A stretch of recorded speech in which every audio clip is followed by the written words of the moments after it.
2013 has been dubbed the Year of the Quarterback, and DeBartolo Sports University was in Shawnee earlier this summer to break down some of the top quarterbacks in the area.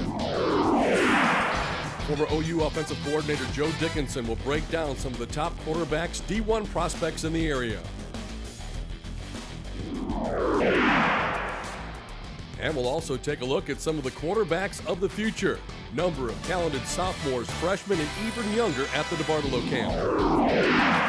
It's all coming up next on Inside High School Sports. Stay with us, everybody.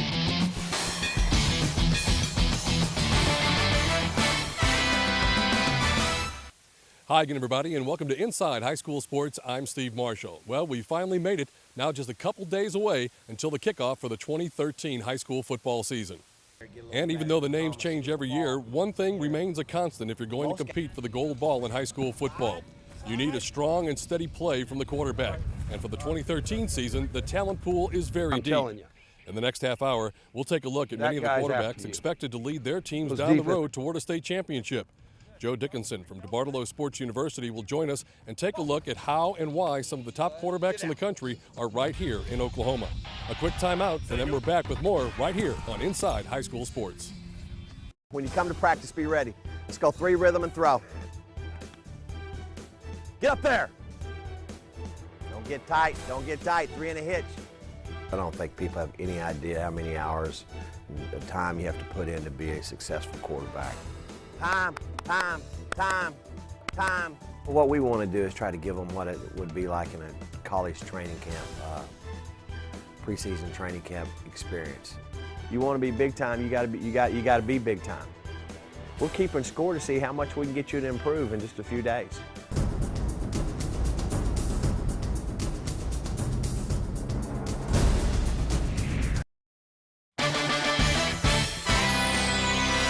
Inside High School Sports, brought to you by Eskridge Honda, Vipe High School Sports, the magazine, and presented by the Chickasaw Nation. You want to be big time? You better be big time all the time. You better listen to what Joe's saying or whatever, and you better get that wrist back over the top, and you better spin that ball out of your hand every time because, hey, the elimination process is lethal. They call it recruiting, and really they're not. They're going out and they're eliminating guys until they eliminate it down to 1 or 2 guys. It's an elimination process all the way to the last day.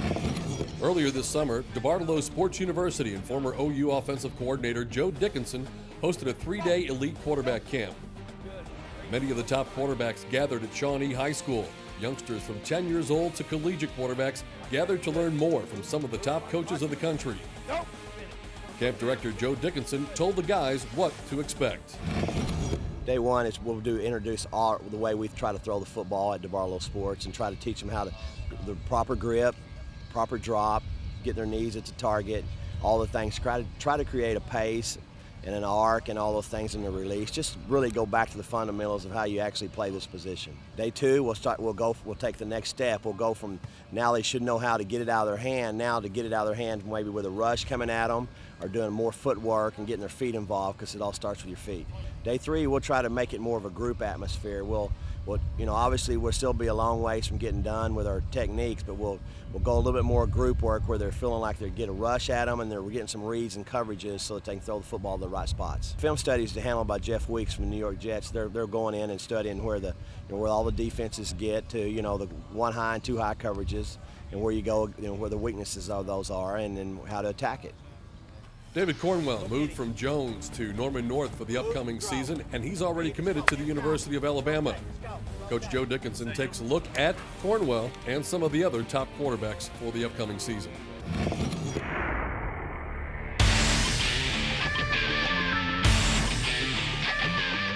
David Cornwell, the top-rated pocket passer in the country by almost every scouting recruiting service.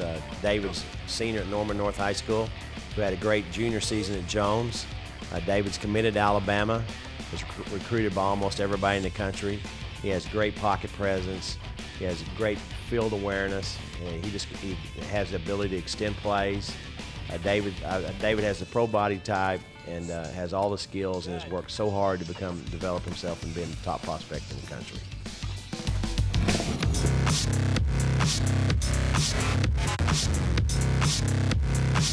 Connor McGinnis from Heritage Hall High School working on a footwork drill here. Connor's going to be a junior, one of the 2 top juniors in the state, in my opinion, and Connor's a guy that was on the state champion soccer team. He's got great foot speed, great hand-eye coordination, got all the height, 6'5" kid that can really run. I look for him to have a great season at Heritage Hall, and he's worked hard, prepared this summer, and he's a great all-around athlete who I think will have a big year.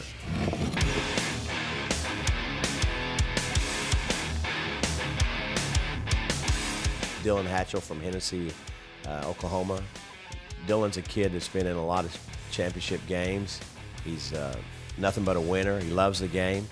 Not everything he does is mechanically perfect and pretty, but all he does is win football games. He's absolute true lover of the game. He's got good feet. Look at his good posture here in the pocket, moving his feet. He's really worked hard to develop himself as a quarterback. And look how all of our guys keep their front shoulder slightly open, and so that they can feel both sides of the field and keep everybody involved in the play.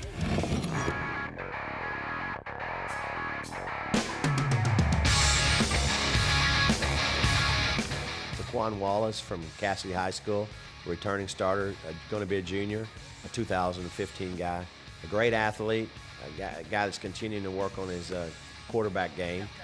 He's a guy that can really spin it. He just needs a lot of work, and he's putting in the work with his team and with us. And he's a great footwork guy. I think he'll have a big year. And Taquan's a great athlete, and he really loves the game. And I look for him to do some great things for Cassidy. There's the first segment of our show. We're going to take a timeout, and when we come back, Coach Dickinson's going to tell us about some of the guys who got some playing time last year, but now are expected to lead the way.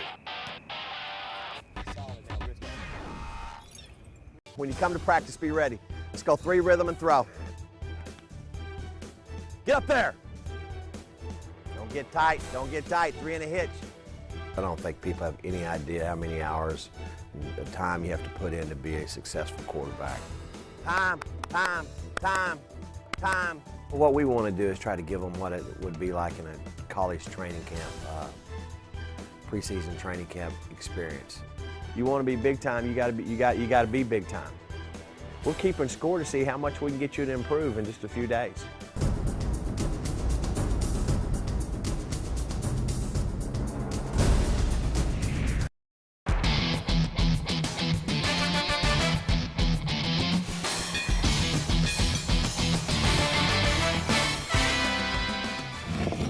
Welcome back to Inside High School Sports, everybody, as we continue our look at some of the top quarterbacks to watch for 2013. Next on our list is Chase Sparks from Putnam North. The talented lefty takes over at the helm to lead the Panthers. Coach Dickinson talks about Sparks and others expected to lead their teams to postseason play.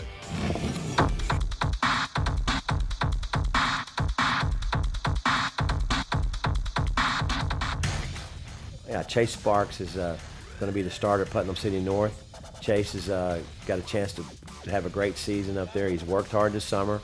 He's really worked on his quarterback skills. He really spins the ball out of his hand now real well, and I think he'll have a great season at Putnam City North.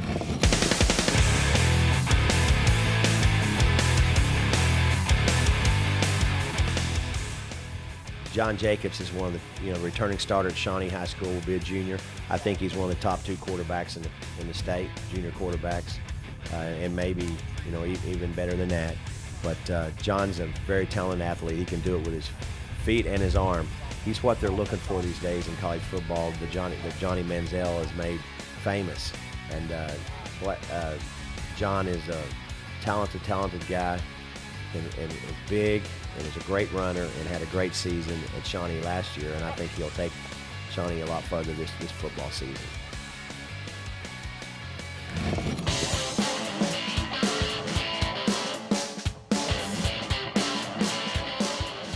Michael Wilson is a guy that's going to be the starter this year as a sophomore at Lincoln Christian. He comes from a very athletic background. His dad played college football at Missouri and played in the NFL. And he's got 2 brothers in college football, one at Tulsa and one at Princeton.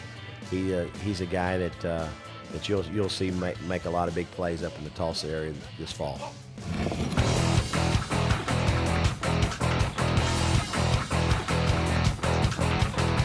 Blake Berryhill is a big, good-looking athlete from Westmore High School. Hasn't been the starter yet. Hopefully he will forge his way in the lineup this year because he has all the talent. He has a big, strong arm. He's a big kid who I think will be a talented quarterback and make some big plays for Westmore in the future.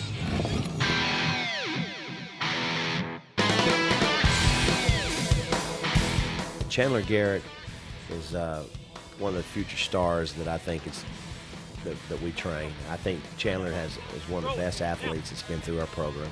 He loves the game. He has all the size. He's going to be a sophomore this season. Chandler's going to do big things in the future.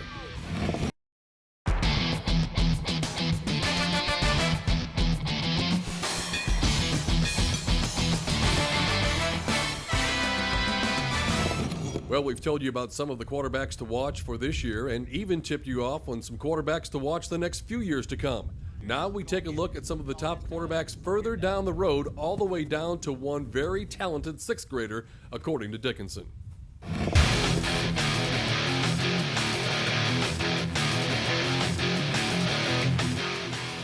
J.D. Head, as far as I'm concerned, is a top sixth grade prospect in America. He's unbelievable how natural some of his mechanics are. He loves the game. He's a great athlete. Besides that, he has a great desire to be great. He can really spin it as well as anybody. He has great finish. He's thrown for college coaches for Virginia Tech and Indiana already. Just so that he was at a workout when they were buying the spring. But you will hear his name, as I feel like he might be the brightest kid that I've ever had a chance to work with.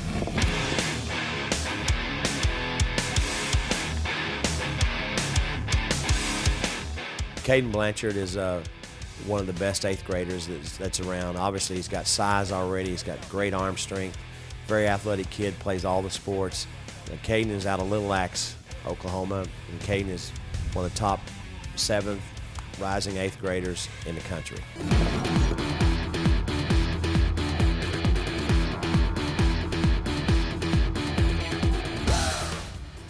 Preston Colbert's a great little young prospect out of Carl Albert.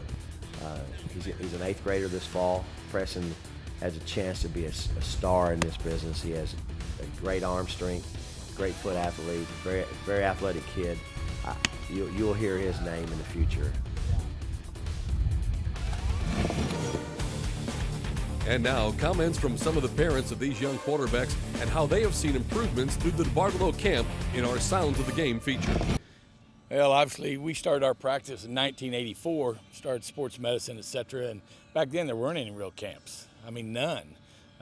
They've really just evolved, I would say, over the last 10, 12 years. And the specialty camps like this with just quarterbacks and receivers, I think it's only been maybe 5 years since that's been going on. I can remember coming out 3 years ago when my son was a 7th grader with Joe D. and right here at Shawnee. And it's been unbelievable what's transpired in the last 3 years alone. Well, you know, my son was an avid sports athlete. He works very hard. He trains very hard. He has very high goals. But his teacher was me out on a golf course trying to teach him how to overstride and all kinds of wrong things that I thought I was teaching him right. And, you know, of course, getting him with Joe taught him the fundamentals that are so important to be able to get to the next level. A lot of kids have heart, desire, and are willing to work hard, but if they don't have the fundamentals, then it'll be tough for them to get to that next step. But once you get the fundamentals, which, you know, is something you can learn from lots of people, it's the application of those fundamentals that have really been helpful. And Joe's tireless commitment to my son from a fundamental standpoint, from a mental conditioning, from a mentoring standpoint, has really just been fantastic. And you know, when you endeavor into something like this with another person that you know is going to be spending a lot of time with your child, of course other things come into play as well, and that is the morals and the ethics of the person with whom you're entrusting your child. And I couldn't be more happy than I am with what has happened with Joe. And in my absence, Joe's an extension of me. He's tough on him, but he encourages him. He loves him like a son, disciplines him when necessary, and gives him encouragement. But it's all good, man. It's all about winning and getting to the next step. And sometimes those lessons are tough. JD has always been able to throw a football, but he'd only so much do you listen to your dad. So to take it to the next level, Coach Joe's done a lot with him. So it's really important for his ball skills to be able to come out here and throw. You know, I heard a lot of the pros say there was one guy that took him under the wing and really mentored them. And that's one of the reasons why we moved here, so Joe could mentor my son. Because I fly and travel, and I can live anywhere. But the program, Joe has a technique with these younger kids too. That's just phenomenal. And I'd recommend it to anyone. The proof's in the pudding. So many of his quarterbacks go big D1. And, you know, he's tremendously successful. And for those of you looking to get your young quarterback the best training possible, make sure you check out the DeBartolo Sports University Elite Quarterback Camp when it comes to Oklahoma City in December. And a reminder also to be watching every Tuesday night at 7 on Cox Cable for Inside High School Sports. For Jerry Hayes, I'm Steve Marshall. We'll see you next week, everybody. So long.